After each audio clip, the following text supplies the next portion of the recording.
गोजरी ज़बान में अपडेट सुनिए।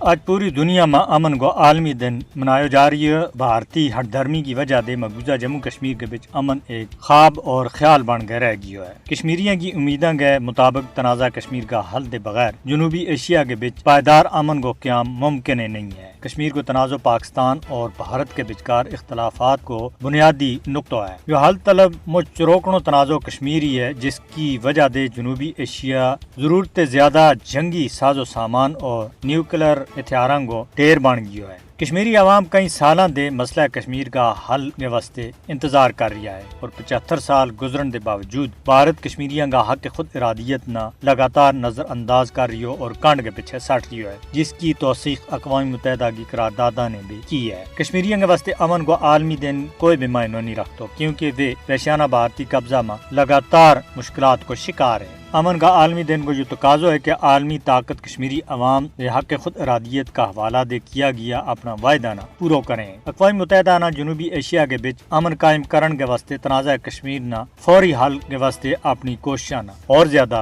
तेज करना होगा। मोदी और उसका मददगारों के ऊपर आलमी अदालत इंसाफ के बीच कश्मीरियों के खिलाफ इनका जंगी जराइम को मुकदमा दर्ज किया जाना चाहिए। जनूबी एशिया के बीच अमन को क़याम उस वक्त तक मुमकिन नहीं जब तक कश्मीरियां ना उनको हक खुद इरादियत नहीं मिलता और वे दुनिया भर की दूसरी कौमां की तरह एक आज़ाद और बाइज्जत जिंदगी का हकदार नहीं बन जाता।